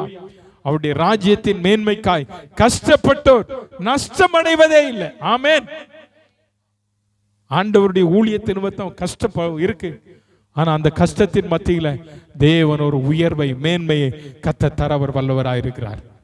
அருமையான கர்த்தருடைய பிள்ளையே, இந்த பூமியில நீ ஆண்டவருக்காய் வாழுகிறாய். கொஞ்ச காலங்களில நீ ஆண்டவருக்காய் எதையாயிலும் செய்யணும் என்ற துடிப்பு உனக்குள்ள வரட்டும், உனக்குள்ள வரட்டும், உனக்குள்ள வரட்டும். ஒரு நாள் ஆண்டவர் உன்னை அநேகருக்கு உண்பதாக உன்னை சாட்சியாய் நிலைநிறுத்த அவர் போதுமானவராக இருக்கிறார். நீ ஆண்டவருக்காக என்ன பிரயாசப்பட்டிருக்கிற? ஆண்டவருடைய நாம மகிமைக்காக என்ன பிரயாசப்பட்டிருக்கிற? உன் பிரயாசத்தை அவர் மறக்க, அவர் அநீதி உள்ள தேவன் அல்ல, அவர் நீதி உள்ள தேவன். அல்லேலூயா சொல்லுங்க. அல்லேலூயா, அல்லேலூயா, அல்லேலூயா. நீ பிரயாசப்படு ஆண்டவருக்காக. எப்படியாயில் ஆண்டவரே, நான் அழிந்து போகிற ஆத்துமாக்களை கர்த்தருக்கு நேரா நடத்தணும், உம்முடைய சுவிசேஷத்தை சொல்லணும், உம்முடைய நாமத்தை மையப்படுத்தணும், அநேகரை சபைக்குள்ள கொண்டு வரணும், உம்முடைய ராஜ்யத்துக்கு நேரா கொண்டு வரணும். கஷ்டப்படுகிறவர்களை கண்டால் உதவி செய், மற்றவரிடத்தில் அன்பாயிரு. உன் பெயர் ஆண்டவருக்கு இருக்கவே மாட்டார், உன் பெயரை ஜீவ புஸ்தகத்தில் எழுதி வச்சிருப்பார். மூன்றாவதாக கர்த்தர் சொல்லுகிற ஒரு வார்த்தை, வெளிப்படுத்தின விசேஷம் 3ஆம் அதிகாரம் 5ஆம் வசனம். வெளிப்படுத்தின விசேஷம் 3ஆம் அதிகாரம் 5ஆம் வசனம். ஜெயம் கொள்கிறவன் எவனோ அவனுக்கு வெண்வஸ்திரம் தரிக்கப்படும், ஜீவ புஸ்தகத்திலிருந்து அவனுடைய நாமத்தை நான் கிறுக்கி போடாமல் முன்பாகவும் தூதருக்கு முன்பாகவும் அவன் என் நாமத்தை, ஆமென், ஹல்லேலூயா.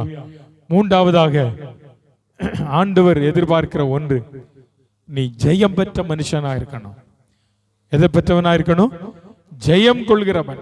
ஜெயம், தோல்வி யாருக்குமே இஷ்டம் இல்லை. ஃபெயில் அது யாருக்குமே, அது கேட்கவே இஷ்டம் இல்லை. ஆனா பாஸ் ஆயிட்டேன், ஜெயிச்சிட்டேன் அப்படிங்கிற வார்த்தை தான் எல்லாரும் எதிர்பார்க்கிற ஒன்று. ஆண்டவர் இந்த நாளில் சொல்லுகிற வார்த்தை, சர்தை சபையை பார்த்து ஆண்டவர் சொல்லுகிறார், ஜெயம் கொள்கிறவன் எவனோ அவனுக்கு வெண்வஸ்திரம் தரிப்பிக்கப்படும். வெண்வஸ்திரம். இந்த வெண்வஸ்திரம் என்பது, வெள்ளை என்பது பரிசுத்தத்தை காட்டுகிறது, தூய்மையை காட்டுகிறது, தூய்மையை காட்டுகிறது. ஜெயம் கொள்ளுகிறவன் அப்படின்னா தூய்மை உள்ளவன். அந்த தூய்மையில ஒரு ஒரு அழுக்கு படிஞ்சா எல்லாத்துக்கும் அது தெரிஞ்சிரும். அப்படிதானே? கண்டிப்பா தெரியும் இல்ல? இப்ப இந்த வெள்ளை சட்டையில காலையில பார்த்தேன், இதுல என்னமோ ஒரு ப்ளூ கலர்ல ஒரு பென்சில் பூல்ல ஒரு கோடு போட்டிருந்தாங்க. அது தைக்கும் போது ஏதோ போட்டிருக்கிறாங்க. அது மாறுமா? அது அது அது அப்படியே அதை எடுத்த உடனே அதுதான் தெரிஞ்சிச்சு. ஜெயம் கொள்ளுகிறவனுக்கு வெண் வஸ்திரம் தரிப்பிக்கப்படும். ஜீவ புஸ்தகத்திலிருந்து அவனுடைய நாமத்தை நான் என்ன செய்ய மாட்டேன்? கிறுக்கி போடாமல் என் பிதா முன்பதாகவும் அவருடைய தூதர் முன்பதாகவும் அவருடைய நாமத்தை என்ன செய்வேன்? அல்லேலூயா, அல்லேலூயா. நீ பரிசுத்தமாய் வாழ்ந்தால், இந்த உலகத்திலே நீ பரிசுத்தமாய் வாழ்ந்தால், இந்த உலகம் ஆசா பாசம், உலகம் பிசாசு இதையெல்லாம் ஜெயிச்சு நீ பரிசுத்தமா வாழ்ந்தா உங்களை தேவனுக்கு முன்பாக அவருடைய தூதருக்கு முன்பாக நான் அறிக்கை பண்ணுவேன்றார். ஆமென் சொல்லுங்க, அல்லேலூயா. போய் ஆண்டவர் முன்பாக கொண்டு போய் நிறுத்தி சொல்ல போறார், ஐயா இந்த சகோதரன் இந்த பூமியில இருக்கும்போது உமக்காக எவ்வளவோ பாடுபட்டார். ஒரு வசனம் ஞாபகம் வருது திடீர்னு. லூக்கா எழுதின சுவிசேஷம், இருங்க, லூக்கா எழுதின சுவிசேஷம், ஆண்டவரே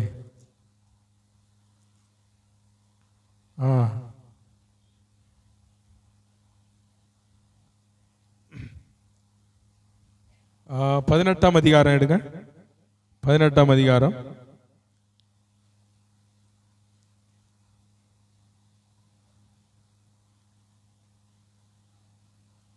18ஆம் அதிகாரம் 7ஆம் வசனம் படிங்க.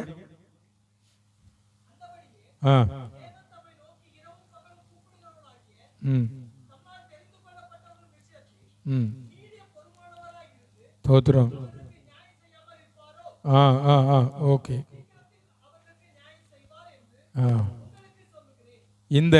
இந்த சம்பவம் இந்த நீதியுள்ள நியாயாதிபதியை குறித்து, அது மாத்திரமல்ல இந்த 100க்கு அதிபதியை குறித்து வேதத்தில் சொல்லும்போது, அவனை குறித்து சொல்லும்போது இவன் எப்படிப்பட்டவனா இருந்தான் தெரியுமா? இவன் தேவனுடைய மக்களுக்காக உதவி செய்தவன், தேவாலயத்தை கட்டி கொடுத்தவன் என்கிறதெல்லாம் சொல்லப்பட்டிருக்கிறது. இப்போ நான் என்ன சொல்ல வந்தேன் அப்படின்னா, தேவனுடைய பிள்ளைகளாய் இருக்கிறதான நாம் இந்த உலகத்தில் வாழுகிறோம். நாம் எல்லாவற்றிலும் ஜெயம் பெற்றவர்களாய் இருக்க வேண்டும். உலகம் பிசாசு எல்லாவற்றையும் நாம் என்ன செய்யணும் தெரியுமா? ஜெயிக்கணும். வாலிபர்களை குறித்து 1 யோவான் 2ஆம் அதிகாரம் 14 to 17 வரை ஒரு வாசிக்க பார்க்கலாம் அழகா. 1 யோவான் 2ஆம் அதிகாரம் 14 முதல் 17 வரை. பிதாக்களே,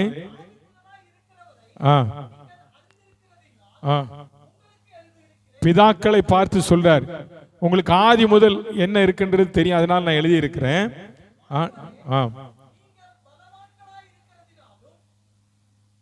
இல்ல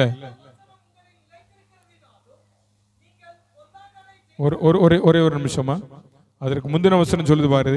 வாலிபரே, பொல்லாங்கனை நீங்கள் ஜெயித்ததினால் உங்களுக்கு எழுதுகிறேன், பிள்ளைகளை நீங்கள் பிதாவை அறிகிறதுனால உங்களுக்கு.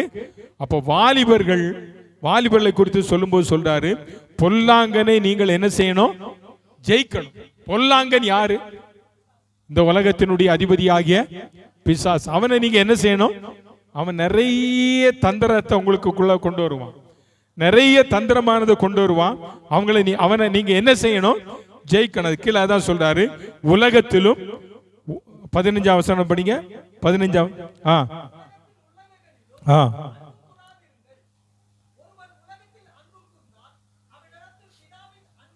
போரும். இங்க நல்லா கவனிக்கணும் வாலிப பிள்ளைகள், நல்லா கவனிங்க.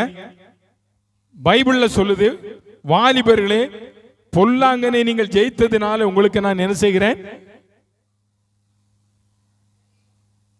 எழுதுகிறேன். இப்ப சில வாலிபர்கள் பிசாசை ஜெயிச்சிட்டாங்க, ஜெயிக்காத சிலர் இருக்காங்க. அவங்கள பார்த்தா பவுல் சொல்றாரு, உலகத்தில் உள்ளவைகளிலும் என்ன செய்யக்கூடாது? அன்பு கூடாது. உலக அன்பு தேவனுக்கு விரோதமான பகை. நிறைய இன்றைக்கு ஜெயம் பெற முடியாமல் போவதற்கு காரணம் உலகத்தின் மேல ஆசை. உலக ஆசை தேவனுக்கு விரோதமான பகை. நாம் கர்த்தருடைய பிள்ளைகள், நாம் வாலிபர்கள், இந்த பொல்லாங்கனை நாம் ஜெயித்திருக்கிறோம். அத மனசுக்குள்ள எப்பவும் வச்சுக்கிடணும். என் பேர ஆண்டவருக்கு இருக்காதபடிக்கு நீ இந்த உலகத்துல வாழ்கிற கொஞ்ச காலங்களில் நீ உலகத்தோடு ஒத்து வாழாத. யாரோடு ஒத்து வாழாத? உலகத்துக்கு நமக்கு ஆண்டவர் அதான் யாத்திராம புத்தகத்தில் சொன்னாரே, நான் உங்களை என்ன செஞ்சிட்டேன்? வேறு பிரிச்சிருக்கேன். உங்களை அவங்கள போல நீ வாழணும்னு விரும்பல. உனக்குள்ள ஒரு செப்பரேஷன் வேணும். உன்னை பார்த்த உடனே சொல்லணும், இவங்க யாரு, இவங்க யாரு. ஆமா, நீ எழுதி ஸ்டிக்கர்லாம் ஒட்ட வேண்டாம். நான் தேவனுடைய பிள்ளைன்னு ஸ்டிக்கர் ஒட்டாத. உன்னை பார்த்தாலே என்ன செய்யணும்? தெரியணும். உன் முக அழகு காட்டி கொடுக்கணும். உன் வஸ்திரம் உன்னை காட்டி கொடுக்கணும். யாருன்னு? கர்த்தருடைய பிள்ளைன்னு காட்டி கொடுக்கணும். உன் நட காட்டி கொடுக்கணும். உன் பேச்சு காட்டி கொடுக்கணும். உலகத்திலும் உலகத்தில் உள்ளவைகளிலும் நீ என்ன செய்யாத? அன்பு கூறா. நாம இருக்கிற உலகம் மோசமான உலகம். இந்த உலகத்தோடு ஒத்து வாழணும்ன்றதெல்லாம் வேண்டாங்க. நீ யார்? இயேசுவின் ரத்தத்தால கழுவப்பட்ட பிள்ளை. அதனால எங்க இருந்தாலும் உன்னை நீ வெளிப்படுத்தி காட்டணும். நான் யார் சொல்லுங்க? ஆண்டவருடைய பிள்ளை. ஹலோ, நான் ஆண்டவருடைய பிள்ளை. அதை நீ வெளிப்படுத்தி காட்டு. உலகத்திலும் உலகத்தில் உள்ளவைகளிலும் அன்பு கூறாதீர்கள். ஒருவன் உலகத்தில் அன்பு கூர்ந்தால் அவனிடத்தில் என்ன இல்லை? இயேசுவின் அன்பில். அன்பில்லாதவன் தான் உலகத்தான். அதுக்கு அடுத்த வசனம் சொல்றாரு, ஏனெனில் மாம்சத்தின் இச்சை. கொஞ்சம் கொஞ்சம் கொஞ்சம் பொறுமையா போங்க. மாம்சத்தின் இச்சை. உலகத்தான் எப்படியெல்லாம் பண்றான் அப்படிதான் நானும் பண்ணுவேன். உலகத்தான் எப்படியெல்லாம் நடக்கிறான் அப்படிதான் நானும் நடப்பேன். இதுதாங்க உலகம். இதுதான் உலகம். இதுதான் மாம்சம். மாம்சம் இன்னைக்கு பயங்கரமா தேவனுடைய பிள்ளைகளை ஆண்டுகிட்டு இருக்கு. இச்சை. அவன் எப்படி இருக்கிறான், நான் அப்படி இருப்பேன். இனி அவன் எப்படி இருந்துட்டு போட்டான். அவன் நரகத்துக்கு போவான், நீ நரகத்துக்கு போவியா?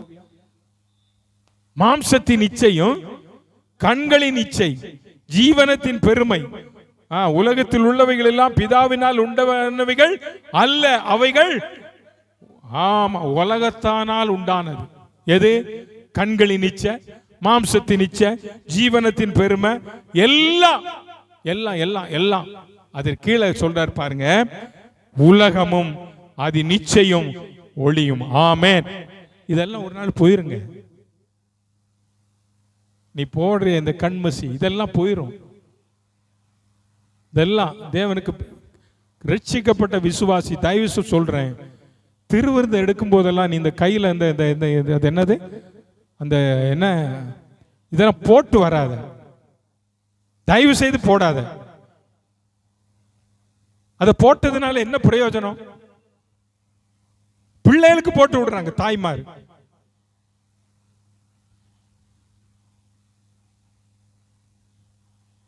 ரொம்ப வேதனையில சொல்றேன் நான். உன் பிள்ளை கர்த்தருடைய பிள்ளைன்றது எங்க போனாலும் காட்டணும். ஆமென். என் பத்தியெல்லாம் சவுண்டு கீழே இறங்கிட்டு பத்தியெல்லாம் இறங்கும். எனக்கு நல்லா தெரியும், கவலை இல்லை. உலகத்திலும் உலகமும் அதன் ஆசை இச்சையும் ஒளியும் ஒளியும் எல்லாம் ஒளியும் ஒரு நாள் போகும். எல்லாம் இல்லாம போகும். ஆனால் தேவனுடைய சித்தத்தின்படி செய்கிறவனோ என்றைக்கு நிலைத்திருப்பான். நீங்கள் நான் யாருடைய சித்தத்தின்படி செய்யணும் சொல்லுங்க? என் பிள்ளை தேவ சித்தம் செய்யணும். சொல்லுங்க. ஆண்டவருடைய பிள்ளைகளா இருக்க நம்ம பிள்ளைகள் தேவ சித்தம் செய்கிற பிள்ளைகளாய் மாறணும்.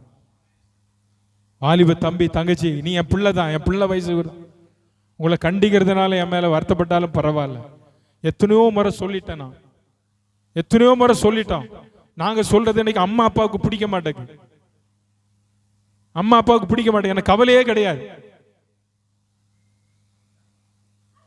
எனக்கு கவலையே இல்லை. என்கிட்ட வளர்ந்த பிள்ளைகள் எல்லாம் இன்னைக்கு ஆண்டவருடைய கிருபையினால நல்லா இருக்காங்க. இன்னைக்கும் சொல்லுவாங்க, இன்னைக்கும் சாட்சி சொல்லுவாங்க, எங்கள் அன்னைக்கு நீங்க வளர்த்த வளர்ப்பு இன்னைக்கு ஆண்டவர் என்ன என் பிள்ளைகளை நல்லா வச்சிருக்கிறார், நாங்க நல்லா இருக்கிறோம். அன்னைக்கு கடிந்து கொள்ளுதல ஏற்றுக்கொண்ட பிள்ளைகள்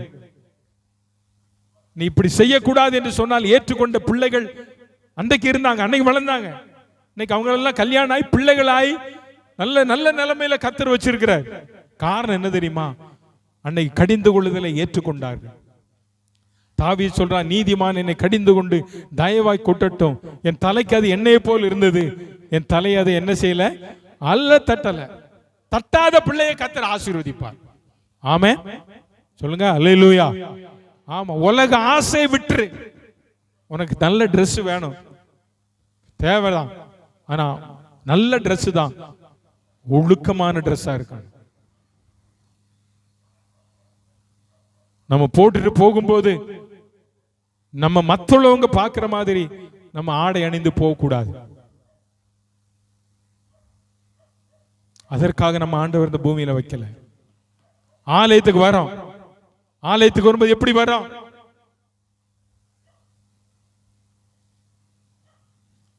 உலகத்தோடு ஒத்து வாழக்கூடாது. தேவன் அதிலிருந்து நம்ம பிரிச்சுட்டாருங்க. பிரிச்சு வச்சுட்டு சொல்றாரு, உன் பேரை நான் கிறுக்காம இருக்கணும்னா இதுல இருந்து ஜெயம் பெறு, வெற்றி பெறு. உலக ஆசையிலிருந்து வெளியே வா, உலக ஆசையிலிருந்து வெளியே வா, உன் மாம்ச கிரியையிலிருந்து வெளியே வா.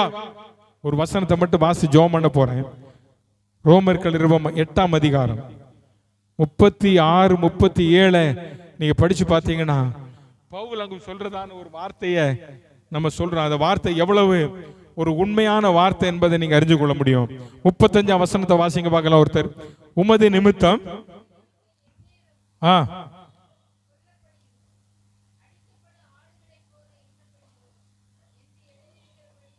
நேரிட்டாலும் கிறிஸ்துவின் அன்பை விட்டு என்னை பிரிப்பவன் உபத்திரவமோ, வியாகுலமோ, துன்பமோ, பசியோ, நிர்வாணமோ, நாசமோசமோ, பட்டயமோ, இவை எல்லாவற்றிலும் நாம் நம்மில் அன்பு கூறுகிறவராலே முற்றும் ஜெயம் கொள்ளுகிறவர்களாயிருக்கிறோம். அல்லேலூயா. நீ முற்றிலும் ஜெயம் பெற்றவனாயிருக்கணும். அது கீழே இருக்க வசனம் சொல்றாரு, மரணமானாலும் ஜீவனானாலும் தேவனுடைய தூதர்களானாலும் அதிகாரங்களானாலும் வல்லமைகளானாலும் நிகழ்காரியங்களானாலும் வருங்காரியங்களானாலும் உயர்வானாலும் தாழ்வானாலும் வேறெந்த சிருஷ்டியானாலும் நம்முடைய கர்த்தராகிய இயேசு கிறிஸ்துவினுடைய தேவனுடைய அன்பை விட்டு நம்மை பிரிக்க மாட்டாது என்பதை, இந்த உலகத்தை நீ விட்டுட்டனா ஆண்டவருடைய அன்பினால நீ நிரப்பப்படுவாய். உலகத்தை விட்டவன் சொல்லுவான், கிறிஸ்துவின் அன்பை விட்டு என்னை யார் என்ன செய்ய முடியாது, பிரிக்க முடியாது. கிறிஸ்துவின் அன்புக்குள்ளாய் நிலைத்து நிற்கிற ஒரு கர்த்தருடைய பிள்ளையை உன் பேர் ஆண்டவர் ஜீவ புஸ்தகத்தில் எழுதி வச்சிருக்கிறார். நீ பாவம் செய்யாத, நீ கர்த்தருக்காய் பிரயாசப்படு. இந்த உலக ஆசை பாசங்களில் இருந்து முற்றிலும் வெளியே வா. நீ ஆண்டவருக்காக எழும்பி நில். கர்த்தர் நிச்சயமாய் உன்னை கைவிடவே மாட்டார். அல்லேலூயா, அல்லேலூயா. உன்னை கொண்டு சேர்க்க வேண்டிய துறைமுகத்தில் கர்த்தர் கொண்டு சேர்ப்பார். ஆகவே இந்த நாளிலே ஜெயங்கொள்ளுகிறவர்களாய் தேவன் நம்மை மாற்றட்டும். நம்முடைய பெயர் ஜீவ புஸ்தகத்தில் எழுதப்பட்டதற்காக கர்த்தருக்கு நன்றி சொல்லுவோம். ஆண்டவரே, என் பெயரை கிறுக்கி விடாதபடிக்கு இந்த பூமியிலே வாழுகிற கொஞ்ச காலங்களில என் வாழ்க்கையை நான் காத்துக்கொண்டு உமக்காய் வாழ எனக்கு கிருபை தாரும் என்று சொல்லி ஆண்டவருடைய கரத்தில் கேட்போமா? இருக்கிற இடத்துல எல்லாரும் எடுத்துட்டு இருப்போம். எல்லாரும் ஜெபம் பண்ணுவோம். எல்லாரும் ஆண்டவருடைய கரத்தில் இந்த நாளிலே ஒப்பு கொடுப்போம். ஆண்டவரே, இந்த உலகம் மாமிசம் எல்லாவற்றையும் மேற்கொள்ள எனக்கு கிருபை செய்யும். உலகத்தோடு ஒத்து வாழுகிற அனுபவம் வேண்டாம் ஆண்டவரே. உலகமும் அதன் ஆசை இச்சைகளும் ஒளிந்து போகும். எல்லாம் ஒளியும், எல்லாம் ஒளியும். இந்த உலகம் எல்லாம் ஒளியும். அல்லேலூயா. அதனால் ஆண்டவருடைய வார்த்தை சொல்லுகிறது, தேவன் நமக்கு கொடுத்ததான ஒரு வார்த்தை, அதுதான் எல்லாம் அழிந்து போகும், எல்லாம் ஒளிந்து போகும்.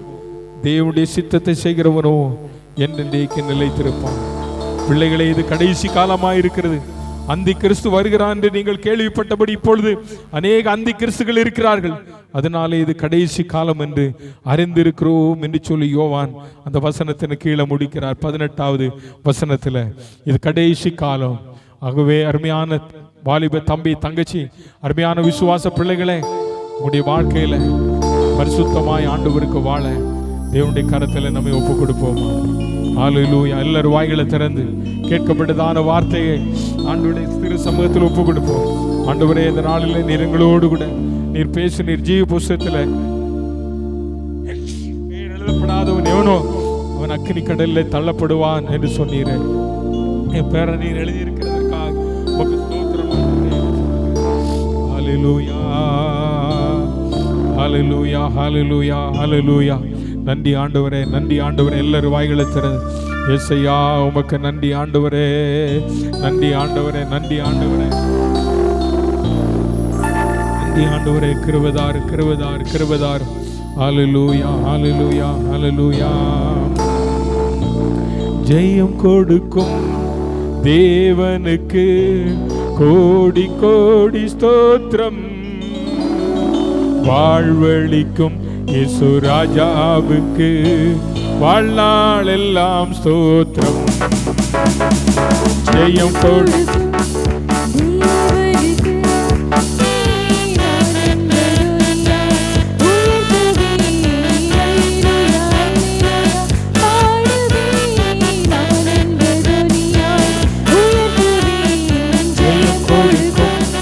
தேவனுக்கு கோடி கோடி ஸ்தோத்திரம்.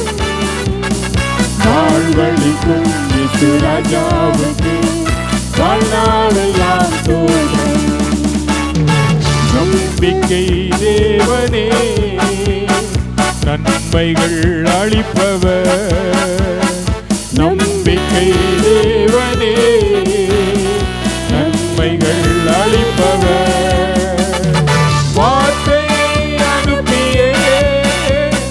மகிமை பழுகுவார். வார்த்தை அனுப்பியே மகிமை ஜெயம் கொடுக்கும் தேவனுக்கு கோடி கோடி ஸ்தோத்திரம். வாழ்வழிக்கும் இயேசு ராஜாவுக்கு வாழ்நாளெல்லாம் ஸ்தோத்திரம். ஜெயம் கொடுக்கும் தேவனுக்கு கோடி கோடி ஸ்தோத்திரம். வாழ்வழிக்கும் இயேசு ராஜாவுக்கு வாழ்நாளெல்லாம் ஸ்தோத்திரம். கிருபையுள்ள ஆண்டவரே, அன்பின் பிதாவே, இந்த நல்ல மதியான வேளைக்காய் ஸ்தோத்திரம். இந்த கர்த்தருடைய நாளிலே ஆண்டவரே பாடி ஆராதிக்க உடைய பிள்ளைகளா எங்களுக்கு நீர் தந்த கிருபைக்காய் ஸ்தோத்திரம். ஆண்டவரே, இந்த நாளிலும் கர்த்தர் கொடுத்த வசனத்தை இந்த அன்பான பிள்ளைகளோடு கூட பேசுவதற்கு நீர் அடியானுக்கு தந்த கிருபைக்காக நன்றி செலுத்துகிறோம். இந்த வார்த்தைகள் ஒன்றும் வீணாய் போய் விடாதபடி இந்த வார்த்தைகள் ஒவ்வொருடைய இருதயங்களில் கிரியை செய்யும்படியாக நாங்கள் ஜெபிக்கிறோம். வந்து சிறியோர் பெரியோர் ஒவ்வொருவரையும் ஆசீர்வதியும். ஒவ்வொரு குடும்பங்களையும் பேர் பேராய் தனித்தனியாய் தொட்டு ஆசீர்வதியும். படிக்கிற பிள்ளைகளுக்காக ஜெபிக்கிறோம். ஆண்டவரே, இந்த மாதம் 1ஆம் தேதி முதல் உடைய பிள்ளைகள் அடுத்த கல்வி ஆண்டிற்குள்ளாக உடைய பிள்ளைகள் பிரயாணப்பட்டு போகிறார்கள். போகிற பிள்ளைகளுக்கு வேண்டிய ஞான கிருபை தாரும். ஸ்கூலுக்கு தேவையான எல்லா உதவிகளையும் ஆண்டவரே பெற்றோருக்கு நீர் கட்டளையிடும்படியாக நாங்கள் ஜெபிக்கிறோம். அதுபோல கர்த்தாவே தோத்திரம் அப்பா, புதிய மாதங்களுக்கு ஆசீர்வாதமாக இருக்கட்டும். இந்த நாளில் பிறந்த நாளை கொண்டாடுகிற உடைய மகளுக்காக ஜெபம் பண்ணுகிறோம். கர்த்தருடைய கரமுடைய மகளோடு கூட இருக்கட்டும். ஒரு புதிய ஆண்டை காண்பதற்கு கர்த்தர் உதவி செய்தீர். பிதா குமாரன் பரிசுத்த ஆவியின் நாமத்தினால் நம்முடைய மகளை ஆசீர்வதிக்கிறேன். தொழில் செய்கிற பிள்ளைகளுடைய தொழில்களை கர்த்தர் ஆசீர்வதிப்பீராக.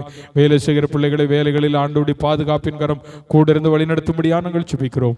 புதுமுடைய பிள்ளைகள் பிரயாணமாய் போகிறார். பிரயாணத்தில் கூட இருங்க. உடைய நாமத்தை மையப்படுத்துங்க. இயேசுவின் நாமத்தில் ஜெபிக்கிறோம் ஜீவனுள்ள நல்ல பிதாவே. என் ஆத்துமாவே பரிசுத்தராம் என் ஆத்துமாவே கர்த்தரை ஸ்தோத்திரி. அவர் செய்த சகல உபகாரங்களையும் மறவாதே. நம்முடைய கர்த்தராகிய இயேசு கிறிஸ்துவின் கிருபையும் பிதாவாகிய தேவனுடைய அன்பும் பரிசுத்த ஆவியானவருடைய நினைக்கும் சமாதானமும் காவலும் என்றும் என்றும் கர்த்தருடைய வருகை மட்டும் இருப்பதாக. அல்லேலூயா.